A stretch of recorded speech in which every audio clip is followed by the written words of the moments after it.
thugs who want to stop you asserting your right to free speech. Now, what is free speech? We've all turned out today to celebrate it. Well, let me give you the Universal Human Rights definition, 1948.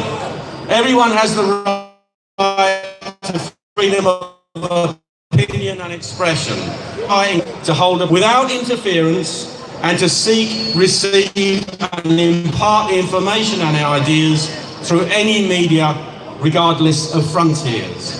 Well, it's not legally binding, and we know that in many places it's not adhered to at all. But in Britain, we had very good free speech traditions up until fairly. There were no laws for free speech, but there were no laws until recently against free speech. And of course, in America, it's protected Constitution. Well, freedom of speech is vital to Western civilization. It must be free to discuss ideas and issues, and that's what we've done over the last few centuries. And look, in terms of our law, our political systems, our science, our art, our lit culture, it's put the modern world where it is today. That's what has achieved in the last 300 to 400 years. And now it's under attack. And how is it being attacked? Well, about 3 or 4 main means of doing it. One is name calling. Anybody now that says something which is not acceptable to the political and media establishment is like you might be there, but and given a name so that you can be more intimidated. We have sense. We have Tommy Robertson taken off Twitter. And some of you will have noticed over the years, do you remember Dr. Dave, those marvellous programmes on the BBC taken off because he wouldn't subscribe to the man-made climate change theory? And not only that, another chap who's had that experience, Piers Corbyn, who's Jeremy Corbyn's brother. He's actually, he's a very nice chap. I've met him, and he is an expert meteorologist. He's got a business that conducts, he makes money out of predicting the weather. BBC, because he doesn't believe in man-made climate change either. So he's been dropped. And then, of course, we have universities, no platforming people. Well, I thought the idea of universities was to actually discuss and arrive at a consensus of what's what based on all the arguments. I never went to university, so all that's concerned. And then we have this new concept of hate crime. I'd like somebody to describe to me what a love crime is. All crimes are hateful. They're normally people with no conscience or fairly hateful themselves. So what's a hate crime? Well, let's have a look for a definition, shall we?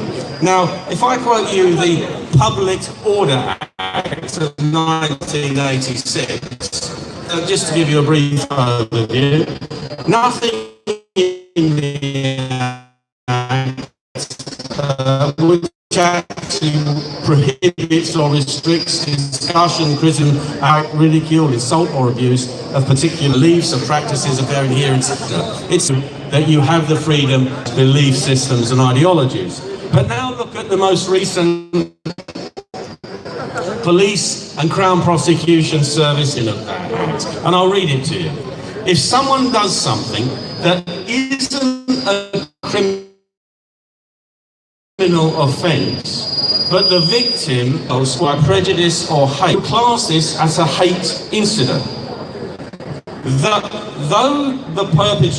what the perpetrator has done may not be against the law, their reasons for doing it are. This means it may be possible to charge them with an offence. Now, just think about that for a minute.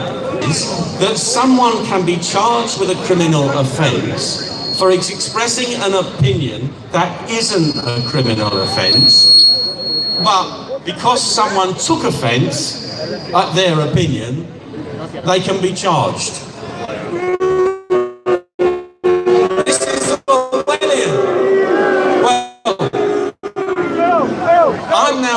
to commit a hate crime, ladies and gentlemen.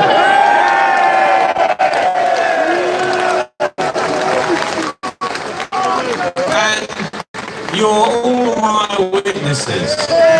Now, a few days ago, it was Karl Marx's 200th birthday.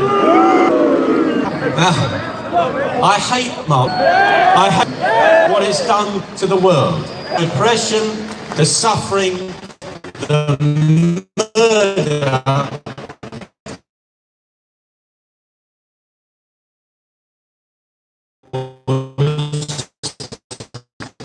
Around the world, and which in many countries it is still causing. Now, us out there who are going to take effect, as just said. John McDonald, the shadow is a monk.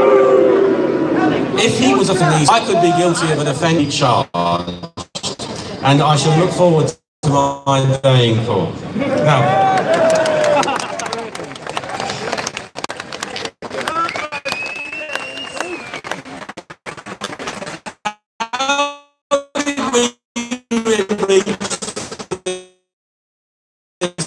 insane situation.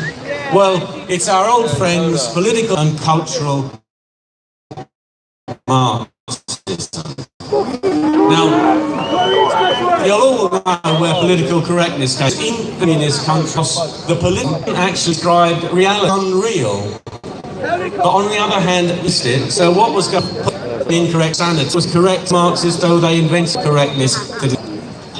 And that's where we are today.